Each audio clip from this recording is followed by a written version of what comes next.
Bonjour et bienvenue dans la quotidienne de School TV, l'émission qui vous raconte l'école au quotidien. Aujourd'hui, au sommaire, c'est la débandade. Malgré l'allongement du délai d'inscription au concours, la baisse du nombre de candidats se poursuit. Elle est spectaculaire. Concours d'enseignement, bien évidemment. Pourtant, être une prof est heureuse. Alors, petit conseil à l'éducation nationale aujourd'hui, offrez aux étudiants Finir prof, le nouveau livre de Mara Goyer. Elle est l'invitée du grand oral. L'anti-sèche des Maguessel ou comment l'actualité résonne dans les programmes. L'actu en ce 6 janvier, c'est l'épiphanie. Hier, on vous a donné la recette de la galette légère. Emma va vous raconter aujourd'hui l'histoire de cette fête. L'heure de la récré, toujours avec Emma. Direction l'Inde, Vadgaon, un petit village dans lequel on éteint les téléphones portables. Et puis enfin, comme tous les vendredis, rendez-vous avec Céline Luton, notre libraire et chroniqueuse. Hommage aujourd'hui à un monument de l'édition jeunesse, les éditions du Père Castor. La quotidienne de School TV, c'est maintenant. C'est parti, grand oral. Le collège, mal aimé du système éducatif, maillon faible, répète-t-on à l'envi. Peut-on se réconcilier avec lui? Peut-on l'aimer? Eh bien oui, 1000 fois oui, répond la professeure d'histoire-géographie Mara Goyer dans son nouveau livre. Il est intitulé « Finir prof ». Il vient de sortir chez Robert Laffont. « Finir prof », le titre est évidemment ironique et polysémique. Quant au livre, il est écrit d'une plume aussi vive, drôle et élégante que les précédents ou que les chroniques que Mara Goyer distille depuis 2 décennies. Actuellement, c'est dans l'Obs. Elle est l'invitée du Grand Oral. Mara, bonjour. Bonjour. On est ravis de vous accueillir. Merci pour les très bons moments. C'était un remerciement personnel, passé à lire le bouquin. Évidemment, c'est un bouquin sérieux, mais en plus, au détour d'une page, on se marre, on s'esclaffe, et c'est un vrai plaisir. Vous êtes prof de collège depuis 25 ans. Vous dites « Je n'ai jamais été aussi heureuse et libre en classe qu'aujourd'hui ». Oui, j'ai mis du temps à l'être. J'ai mis du temps à me libérer de toutes les injonctions qui pèsent sur un professeur.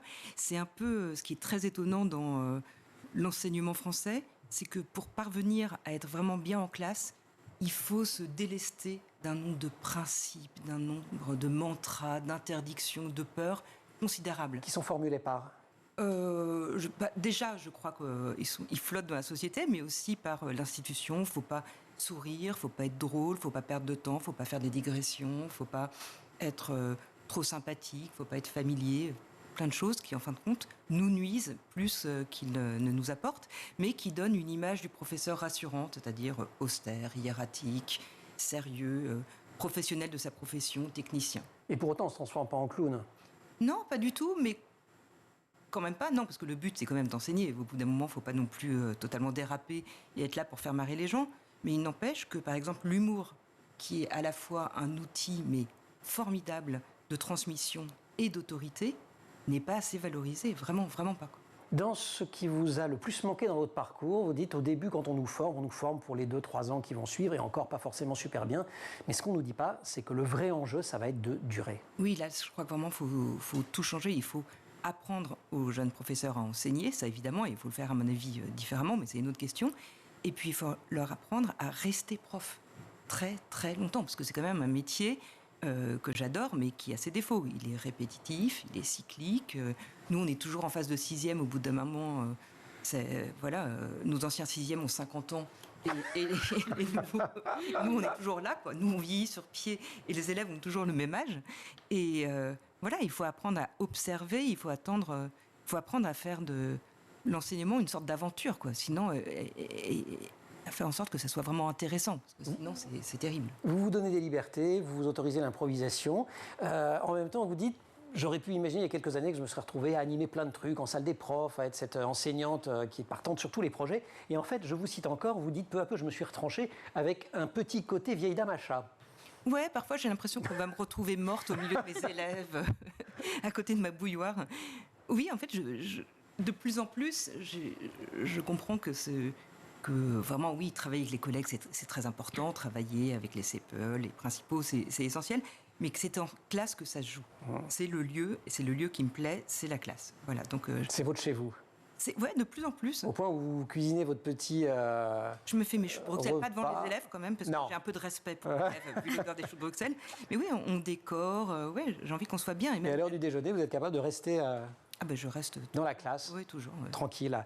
Vous décrivez plusieurs phénomènes à l'œuvre dans le système, colibrisation et pixelisation, l'un pour les enseignants, l'autre pour les élèves. Si on peut expliquer ces mots, colibrisation des enseignants. Colibrisation, c'est une idée, enfin un terme qui vient de Jean-Michel Blanquer, qui a dit aux professeurs qu'ils allaient être des colibris. Alors ça vient d'une légende, soi-disant, oui, c'est ça. Voilà, du New Age, avec chaque petit colibri qui vient avec sa goutte d'eau éteindre l'incendie.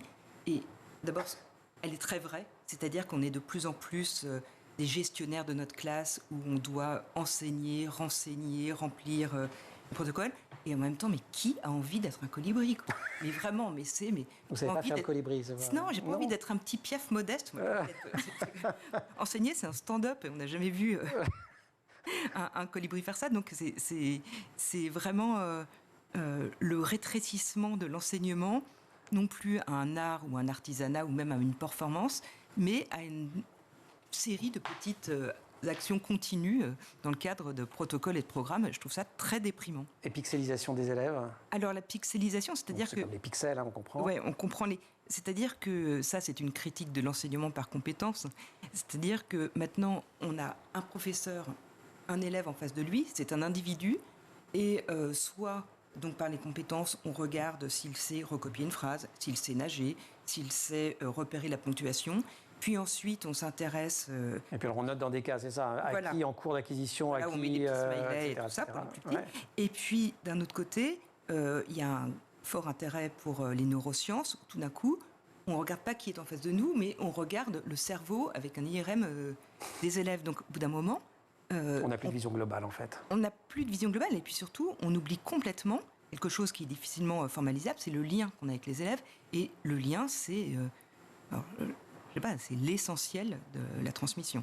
Qui veut encore aller au collège ou y être professeur aujourd'hui? Plus grand monde, et c'est bien compréhensible. Nous verrons pourquoi. Je voudrais malgré tout expliquer, sans édulcoration, sans nier les difficultés, en quoi enseigner au collège est l'une des plus belles choses qui me soit arrivée. Je souhaiterais montrer comment on peut apprivoiser ce métier génial et impossible, comment on peut le supporter avec passion au jour le jour. C'est le programme de Finir Prof de Mara Goyer. Ça vient de sortir sur Robert Laffont, c'est super. Lisez-le. On se retrouve, Mara, juste après l'anti-sèche.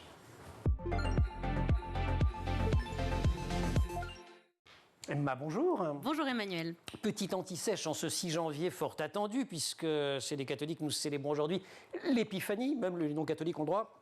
C'est juste pas la même date, il me semble. Pour D'accord, non mais même les athées. Oui, bien sûr, l'épiphanie. On peut en profiter. Oui, on peut en profiter. Ok, c'est super. Parce qu'on va déguster là. Galette des rois. Et vous allez nous raconter l'histoire de cette tradition. Bien sûr. Pourquoi mange-t-on la galette des rois précisément le 6 janvier? Alors, bien avant que l'Église française ne s'approprie la tradition, tirer les rois, en fait, on le faisait déjà du temps des Romains. C'est lors des Saturnales.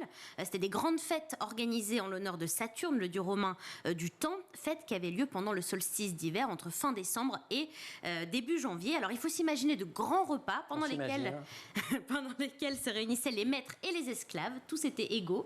Pendant ces fêtes, on partageait un gâteau et ceux qui tombaient sur la fève devenaient prince des Saturnales, un roi éphémère qui avait le droit de faire tout ce qu'il voulait le temps d'une journée. C'est d'ailleurs de là que vient également la tradition du plus jeune sous la table, vous savez, qui désigne à qui ira telle ou telle part de gâteau. Donc voilà, on le faisait déjà du temps des Romains.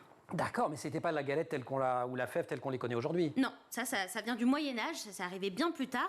Et c'est d'ailleurs à ce moment-là également que l'Église française associe la tradition de tirer les rois à l'Épiphanie, puisque l'Épiphanie, c'est la fête religieuse qui célèbre la visite des 3 rois mages à l'enfant Jésus. Mais voilà, je vous l'ai dit à la base, c'est pas du tout une fête chrétienne, c'est une fête païenne. En fait. Cette fève, justement, quand on est passé à la fève telle qu'on la connaît aujourd'hui, souvent en porcelaine. Oui, alors en effet, quand on parle de fève, on s'imagine celle en porcelaine, mais initialement, c'était une véritable fève. Et pourquoi une fève? Eh bien, parce qu'on en trouvait déjà facilement et qu'elle avait la taille parfaite pour faire office de petite surprise. Pas trop grosse, pas trop petite. Et puis également parce que la fève représente un des symboles du solstice d'hiver. C'est le premier légume qui pousse au printemps. Alors pourquoi on passe à la fève en porcelaine? Vous allez voir, c'est assez marrant. Parce que selon les historiens, quand on avait la fève dans sa part de gâteau, on devait ensuite offrir à boire à toutes les convives. On payait sa tournée, quoi. Et certains étaient tellement près de leur sou qu'ils préféraient avaler la fève plutôt que de payer la tournée aux convives. Je sais pas aujourd'hui que ça arriverait. C'est pas très joli. Non. Donc, on a inventé la fève en porcelaine pour qu'on puisse pas l'avaler et donc qu'on ne puisse plus tricher. C'est un dispositif antidopage. Et alors la galette, puisque maintenant on a la fève, qu'est-ce qu'on met autour? Alors, il y a plusieurs sortes de galettes. Ça change en fonction des régions. On a le gâteau des rois en Provence ou en Aquitaine. On a la pogne dans le Dauphiné. Tout à fait. Le garfou en Gascogne et la galette des rois plus traditionnelle en Île-de-France avec la frangipane. Mais il y a aussi des briochés aux fruits secs aussi. Alors, est-ce que vous savez qui va officiellement déguster la galette aujourd'hui? À part vous? À part moi, évidemment. Et nous tous, c'est le président de la République. Mais il ne dégustera pas avec la travail et galette engagement des rois. Ben non, parce que lui, il va déguster la galette de la liberté, qu'on appelle aussi la galette de l'égalité, parce qu'on ne peut pas être roi en République. Donc depuis Valéry Giscard d'Estaing, on déguste chaque année la galette à l'Élysée, mais sans fèves et sans roi, donc sans couronne. Voilà. Mais nous, on a du bol, on n'est pas président de la République, donc je compte bien avoir la fève tout à l'heure. On va bien voir. Merci beaucoup. On retrouve Mara Goyer. On se retrouvera nous pour la récré. Pour la récré. Mara Goyer, Grand Oral. À quoi sert ce que nous apprenons aux élèves? Ils sont les premiers à se le demander et à nous poser la question. J'ai commencé par fournir des réponses élaborées, réciter un poème dans le malheur, connaître le passé pour affronter l'avenir, enrichir son existence de ses connaissances, assumer la gratuité du savoir. Mais désormais, je me contente d'un à rien, assorti d'un sourire en coin. Je n'y crois évidemment pas une seconde. Cela sert à tout, à condition de savoir qu'en faire personnellement. Extrait de Finir prof de Mara Goyer. Ça vient de sortir chez Robert Laffont. Il est comment on va faire la scène. À quoi ça sert d'apprendre, Madame Goyer? Mais à rien, mon petit. Un sourire en coin. C'est un éclat de rire. Oui, ça les surprend toujours. Ouais. Et en fait, après, vous enchaînez en leur disant quand même que ça peut servir à quelque chose, mais qu'il faut se l'approprier, c'est ça. Voilà, en fait, d'ailleurs, c'est ce que j'essaie de faire en enseignant, c'est-à-dire à la fois leur transmettre des connaissances, mais pas me limiter à leur donner des dates et des faits, mais aussi à leur montrer comment, dans la vie de tous les jours, où voilà, ça aide, où ça enrichit la vie, où ça enrichit notre quotidien, qui est parfois un peu terne et difficile. C'est simplement leur montrer le rôle de la culture dans la vie quotidienne. C'est pas votre premier livre, et vous revenez dans celui-ci sur vos débuts en zone d'éducation prioritaire. C'était il y a 25 ans, période que vous qualifiez de la plus stimulante, enrichissante et intense de votre carrière, de la plus épuisante aussi. Bah oui, parce que j'ai passé mes 11 premières années d'enseignement en REP, en Seine-Saint-Denis. Et ça me manque parfois. Je ne tiens pas à y retourner forcément. Je ne suis même pas sûre d'avoir l'énergie. Mais d'abord, c'est les années découvertes. C'est des années formidables où on oscille entre naïveté, réalisme, déprime et enthousiaste. Et puis, j'ai toujours adoré cette difficulté et j'ai toujours un vrai intérêt pour les élèves qui n'ont pas la culture d'emblée. Oui. Et c'est ça qui m'intéresse. Je vous cite de mémoire, mais vous dites je suis né avec un dictionnaire d'argent dans la bouche. Voilà, je mange sur mon cuillère d'argent, je vous cite. Voilà, oui, non, moi j'étais faite pour l'école. Ouais. C'était extrêmement facile pour moi. Mais c'est même pas que je veux rembourser une dette ni rien. C'est vraiment en tant que prof, ça m'intéresse les élèves qui sont pas forcément attirés par la culture ou qui sont pas nés dedans. Et de voir surtout, il y a quelque chose de très rassurant, c'est de voir que ça marche et que ça les passionne. Et ça, je trouve que c'est quand même ça rend très optimiste. Époque que vous affrontez pourtant avec, c'est vous qui le dites là encore, des théories dignes d'un platiste, c'est-à-dire de quelqu'un qui croit que la Terre est plate, c'est-à-dire des convictions sur ce que doit être le rôle de l'enseignant, sur le fonctionnement de l'institution, dans lesquelles la Mara Goyer d'aujourd'hui ne se reconnaît pas. Non, mais il faut imaginer que quand on a un jeune prof et qu'on vous lâche sans vraiment une vraie formation dans un collège de REP, enfin, c'est un peu comme le homard qu'on lance dans l'eau bouillante, quoi. Vous êtes saisi. Et donc, vous vous raccrochez à tout ce que vous pouvez. Et heureusement que je l'ai fait.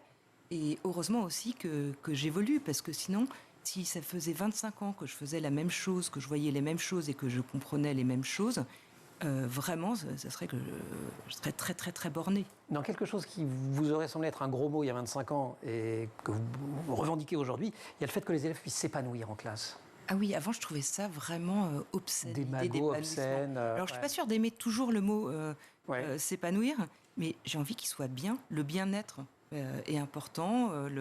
Enfin, surtout maintenant que dans les salles de classe, il fait 37 degrés dès juin, c'est quand même assez important. Qu'il soit heureux, qu'il soit bien. Et je crois que j'ai beaucoup aussi avancé sur ce sujet avec la pandémie, quoi. J'ai vu les élèves malheureux, j'ai vu les élèves pas en forme, je les ai vus revenir pas du tout en forme. Et voilà, quoi. Je me suis dit, il faut qu'à l'école, ça soit bien. Leur vie est compliquée par ailleurs. Sur la pandémie, je veux bien qu'on y reste quelques secondes, parce que vous avez des mots assez rugueux au moment du retour en classe. Écrivez-vous, le décrochage qui s'est produit chez certains élèves s'est accentué. Ce fléau, le mot est fort, est désormais flagrant. Non seulement davantage d'élèves sont concernés, mais ils ne font même plus mine de participer ni de s'impliquer. Oui, il y a des élèves qui sont revenus en assez grand nombre, complètement prostrés depuis la pandémie, et ça continue encore. Et c'est effrayant de voir l'effet psychologique et scolaire que la pandémie a pu avoir sur des enfants complètement déconnectés, des parents qui sans doute ont beaucoup souffert aussi pendant cette période, qui sont découragés. De plus en plus, les parents nous demandent des conseils sur comment faire on a des gens vraiment en plein désarroi en face de nous. Vous parlez de perte de vitalité des élèves. Oui, ça c'est un phénomène récent. Justement, ça, quand j'étais jeune prof en REP, la vitalité, ça ne manquait pas. Ouais. Et c'est ce qu'il y a de pire, de plus triste chez un enfant, c'est un enfant sans vitalité. Avec une institution qui n'a pas fait grand-chose de cette période-là, parce qu'il y a quand même eu des nouveautés. Il y a eu un dialogue, notamment avec les parents. Alors, dialogue muet parfois, mais quand vous étiez en train de faire du téléenseignement, vous deviniez que parfois le parent était par moment, en tout cas, derrière. Oui, même. Ouais, c'est ça. On les apercevait, on les entendait rire. Oui, j'ai l'impression. Et ça, c'est juste énorme pour un enseignant. Enfin, je veux dire, vous faites cours dans le dialogue singulier avec votre classe. Déjà, l'inspecteur, quand il vient, c'est tous les 7 ans ou tous les 10 ans. Et les collègues jamais, et les parents encore moins. Mais là, c'était vraiment un cours extraordinaire qui se faisait en se faisant en direct dans des conditions non prévues, avec des enfants qui nous voyaient ramer, nous on les voyait ramer, ils nous voyaient préparer nos cours. On a vu le lien qui s'est créé, c'est-à-dire un échange épistolaire, mais considérable avec les élèves, un lien qui s'est fait. On a tout vu, et après, il y a eu un retour à normalité qui était souhaitable. Et qui était violent. Oui, mais on n'a pas tiré de leçon. Ouais, Ce confinement, c'est un mauvais souvenir.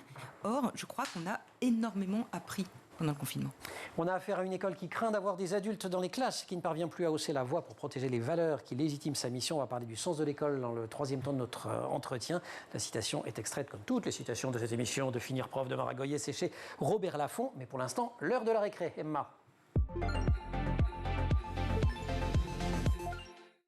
Emma, rebonjour. Même pour la récré, vous restez dans la classe à faire la vieille dame au chat? Oui, mais le problème, c'est que les élèves restent un peu de plus en plus. Eux aussi, ils ont compris.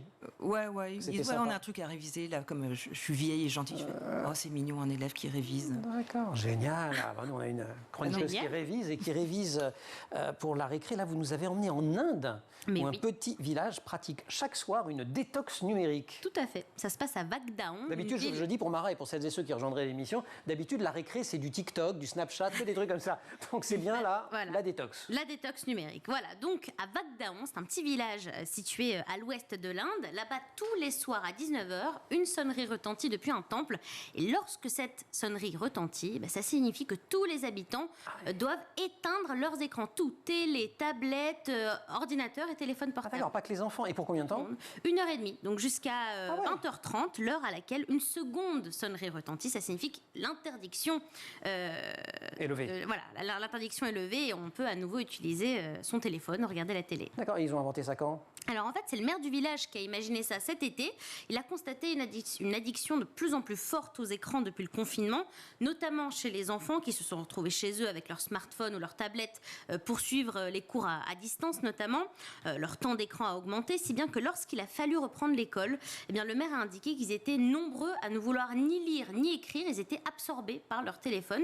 Donc le maire a proposé cette solution de couper les écrans chaque soir pendant 1h30. Et les gens jouent le jeu parce qu'il n'a pas fait une loi, il n'envoie pas la police quand même. Alors, non, mais ça a été compliqué à mettre en place au début. Tout le monde pensait que c'était une blague, que personne n'allait le faire. Et en fait, tout le monde s'y est fait et tout le monde joue le jeu. Et on constate une nette amélioration des interactions sociales. Les familles disent se parler plus entre eux. Les parents vérifient mieux les devoirs des enfants. Voilà, on a plus le temps de passer du temps de qualité en famille. Donc c'est pas mal, surtout quand on sait le nombre d'heures qu'on passe sur son téléphone durant une journée. Enfin, je sais pas vous, mais moi c'est affolant. Et les chiffres pour les enfants sont assez fous. Entre 7 et 12 ans, les enfants passent en moyenne 3h30 par jour sur les écrans selon une étude et ça ne cesse d'augmenter. Écoutez, faites comme nous. Nous, on a une détox numérique d'une demi-heure par jour dans la quotidienne, parce que pendant l'émission, on déconnecte. Voilà, exactement. Et ça nous va très bien, on communique, on se parle. Bah ouais, on est heureux. Allez, on va retrouver Mara Goyer, la suite du Grand Oral. Merci Emma. Finir prof, c'est le titre du nouveau livre de Mara Goyer. Sous-titre Peut-on se réconcilier avec le collège? Il vient de sortir chez Robert Laffont. C'est dans un contexte très particulier que je rappelais en tout début d'émission, puisque rarement la profession a aussi peu attiré. Et vous, les efforts désespérés de l'éducation nationale, parce que vous n'avez pas franchement bon fond, au fond, Mara Goyer, on peut se le dire. Je suis quelqu'un d'ignoble. On est d'accord. Totalement. C'est pour ça que je suis prof. C'est ça. Et alors, au lieu de soutenir l'effort de l'institution, vous dites, je suis une aficionada du site devenirenseignant.gouv.fr. Vous dites que ce qu'on y trouve, il faut imaginer du Zola publié dans la collection Harlequin. Mais ouais, c'est formidable. Tout le monde sait que être professeur, c'est quand même un métier difficile. On sait à quoi ressemblent des salles de classe. On a été élève. Et ils nous font des campagnes de profs où des campagnes de recrutement avec des profs hommes qui sont tous des beaux gosses ténébreux, des femmes toutes mignonnes, maternantes et rigolotes, ou alors les hommes ressemblent à des ingénieurs, les femmes à des jeunes filles qui lisent de la littérature paisiblement avec leur tisane. Enfin, c'est génial. Il y a un non-effort de vérité et de réalisme qui est grandiose. Voilà, on ne voit jamais l'enseignement hagard, son 8e café à la main, en train de se demander s'il ne devient pas de droite. Voilà. Avec les années, on devient de droite. Ça quand on l'est pas au début, on peut l'être au début. Ça circule dans tous les sens. Ça circule beaucoup dans tous les sens. On peut l'être à la fin. Si on regarde le système d'un petit peu plus haut, vous dites que ce qui structure le système, c'est la peur, le respect de la voie hiérarchique et quantité de méandres administratifs obscurs. Oui, il y a de moins en moins d'autorité dans l'éducation nationale, c'est-à-dire que on a de moins en moins de figures de référence ou de gens qui nous parlent intelligemment ou bien ou à qui on a envie de plaire. Donc ce serait qui, ces gens de grands intellectuels, ou des autorités, des philosophes, des autorités. Et de plus en plus de craintes, c'est-à-dire que tout geste compte. Si on diffuse un DVD, on se dit c'est interdit, c'est très grave. Enfin, on a tout le temps peur que quelque chose nous tombe sur le nez, que la justice s'en mêle. Et par exemple, il y a un exemple qui est très intéressant, c'est que les fenêtres maintenant sont fermées dans l'établissement et il faut une clé pour les ouvrir. Pour éviter qu'un élève tombe. Et ça, c'est tout à fait normal. Oui, vous êtes ignoble, vous pensez que c'est pas bien que les élèves tombent. Non, quand même, je m'y limite. Mais donc, ouvrir les fenêtres dans une classe, dans une école où on parle d'ouverture au monde, dans une école aussi dans laquelle il n'y a pas de climatisation. Et voilà. Et où il y a une concentration de virus dans l'atmosphère. Une fenêtre est devenue un geste audacieux. C'est-à-dire, quand on ouvre les fenêtres de la classe avec la clé qu'on détient, ça va être « que va-t-il m'arriver ?» Est-ce que je vais me retrouver au tribunal administratif, au pénal et tout ça? Voilà, donc la crainte, elle est partout, dans tous les gestes. En fait, c'est presque plus prudent de ne rien faire. Crainte dans quelques gestes pédagogiques aussi. Vous disiez qu'il y a 25 ans, vous diffusiez un extrait de Nanook, le film, tranquillement, où on voit un phoque se faire manger par un ours. Et bon, c'était pas un problème. Alors avant Nanook, on voit donc les phoques se faire dépecer, les morses et tout ça. Les élèves, ils étaient fous de joie, ils trouvaient ça génial. Et là, maintenant... Vas-y, mais... Voilà, c'était ça, quoi. Il y avait un peu de cruauté. Et là, maintenant, des élèves se mettent à pleurer, trouvent que c'est affreux, donc je suis obligée d'expliquer, de me faire défenseur de la chasse. C'est quand même un peu étrange. Mais de la chasse par l'ours. Ouais. Ou de l'humain, mais oui, c'est ça, il y a un siècle. Ouais. Mais c'est incroyable. Par exemple, avant, quand il y avait une mouche dans une classe, si je la tuais, j'étais un héros. Maintenant, je suis un monstre. Du coup, par contre, pas les mouches, quand même. J'ai renoncé. Mais on vous invite, oui, j'espère. Mais parfois, il y a quand même une mouche, ça peut quand même ruiner plusieurs heures de cours. Hein. Et plusieurs années d'expérience. Contre la mouche, je n'ai aucune force. Tout ce que vous racontez dans le bouquin, vous dites, c'est pas forcément évident de le raconter aux jeunes enseignants. Je suggérais à l'Éducation nationale d'offrir le livre à tous les étudiants. Je continue à le suggérer d'ailleurs. Mais bon. Et vous dites, l'enseignante que j'étais il y a 25 ans, elle n'écouterait pas forcément la Maragoyer d'aujourd'hui. Qu'est-ce qui l'énerverait ? Moi, j'ai l'impression, avec ma vision de l'époque, que c'est une prof démago qui ne sait pas se tenir, que je ne serais pas un hussard et tout ça. Mais j'aurais aimé qu'on m'explique que quand je pensais de travers aussi. Donc je pense que j'aimerais bien raconter ça aux jeunes enseignants. Ouais. Eh ben, on espère que vous aurez l'occasion de le faire. En tout cas, ils ont intérêt à lire le bouquin. On va continuer à discuter 2 minutes. On va pousser la porte de la librairie, comme on le fait toutes les semaines avec Célie Luton, pour rencontrer un autre classique qui peut donner envie de devenir prof, les éditions du Père Castor. Eh ben, merci. Merci. La librairie, Célie. Et comme tous les vendredis, nous poussons la porte de la librairie. Nous poussons la porte de la librairie. Il faut articuler, monsieur Leidenkopf. Et nous retrouvons Célie Luton. Célie, bonjour. Bonjour Emmanuel. Libraire dans la vraie vie. Oui. Chroniqueuse dans la fausse vie, qui est la vie de la télévision. Voilà. Libraire professionnelle, chroniqueuse novice. Novice expérimentée maintenant, ça fait 1 an. Avec un zoom aujourd'hui dans la librairie sur une maison mythique, les Père Castor, les albums du Père Castor. Exactement, ils ont fêté donc, en 2021 leur 90 ans, donc là on va sur les 92 ans. Qui n'a pas un petit Père Castor, un petit format souple comme ça, qui a juste marqué un tournant Je vais montrer la souplesse du format. Jeunesse. Regardez, la souplesse du format. C'est ça. Paul Fauché décidait d'avoir un livre qui changeait des livres de prix auxquels les enfants, attention, ne touche pas, c'est fragile. Là, on a un livre que les enfants peuvent manipuler, ils peuvent le toucher, ils peuvent le découper s'ils le souhaitent. C'est abordable pour eux.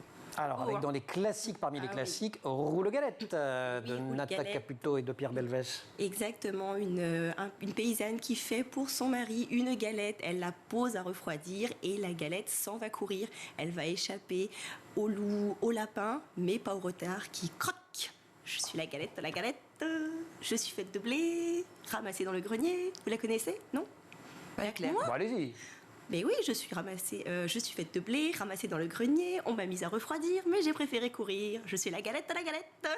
Et je termine dans la gueule du renard. Mais oui. Premier bouquin pour illustrer la merveilleuse histoire du Père Castor. Alors on trouve tout ça dans un coffret collector. Plus d'une vingtaine d'histoires du Père Castor réunies dans ce collector qui a été réédité exceptionnellement. Là, c'est assez poule rousse. Ah, la poule rousse. Mais j'ai eu Bien tellement de mal à choisir des contes pour cette chronique, c'est dur. Et là, dans celui-ci... Le calife cigogne. Oui, là, j'ai retenu pour celui-ci la famille Rataton. On se moque, il y a Monsieur Rataton, Madame Rataton, les enfants Rataton, le zèbre, on se moque d'eux. Mais oui, c'est ça. Oui, on se moque d'eux. Ils sont si petits, même pas zébrés, même pas de long cou. Mais un jour, ils vont sauver le lion qui est pris dans le filet. Et quelle joie de parader ensuite sur le dos du lion. Ça, c'est sympathique tout de même. Et puis alors, quand même, une nouveauté, parce qu'on n'est pas uniquement tourné vers le passé. Le petit théâtre du Père Castor, nouveauté de l'année. Ça, c'était pour Noël dernier qu'il est sorti. Donc, vous avez 5 bijoux du Père Castor. Alors, la poule rouge, notamment, qu'on retrouve. Donc ça, c'est grâce à Elena Selena qu'on a des superbes découpes. Le texte, pareil, on peut le mettre dans les mains d'un enfant à partir de 4 ans. Ça se manipule facilement. Et les Monsieur et Madame Ronge-Tout, que je ne connaissais pas. Qu'est-ce qui leur arrive? La plus mignonne des petites souris. Elle est si mignonne, elle est adorable. Elle sait tout faire que son père décide qu'elle aura un mari le plus fort du monde. Donc il va voir le soleil. Il lui dit « Veux-tu épouser ma fille, toi qui es le plus fort du monde ?» Mais je ne suis pas le plus fort, car le nuage me cache. Qui va voir le nuage? Et le nuage dit, mais je ne suis pas le plus fort, car le vent me pousse. Et on arrive jusqu'à une petite souris. Et c'est adorable. Oh là là. Je l'avais oublié avant de le redécouvrir pour cette chronique. Merci beaucoup à Célie. C'est important les livres. Oui, d'abord c'est très important. Ouais. Souvent je suis très triste quand je vois que des élèves n'ont pas eu de livres, même pas adolescents, mais n'ont pas eu de livres quand ils étaient petits. Des livres, ça arrive, oui. Beaucoup.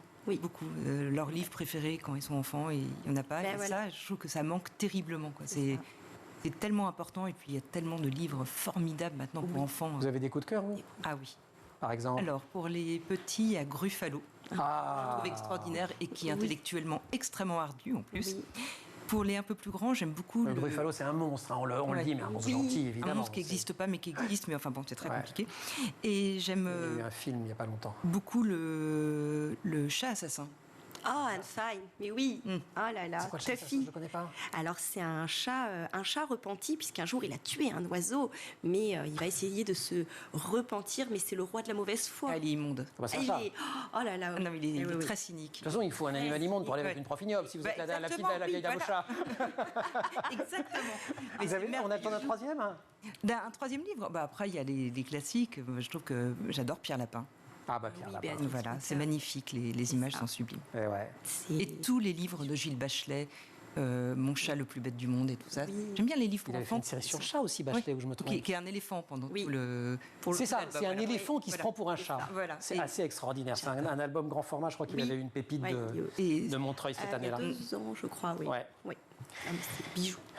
Mara, merci beaucoup. Mais merci. En tout cas, dans la série des livres, super, il y a Finir prof. Peut-on se réconcilier avec le collège? La réponse, oui.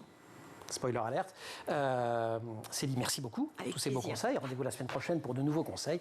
Et merci, comme d'habitude, à toute l'équipe au maquillage Colline Hamel. En régie, Marine Plantet qui a préparé cette émission et qui est assistée par Roxane Sarfati. Saïd Mamou au son, à la réalisation Angèle Jean Girard. Vous restez évidemment sur School TV. Vous nous retrouvez nous en permanence sur Internet et sur les réseaux sociaux.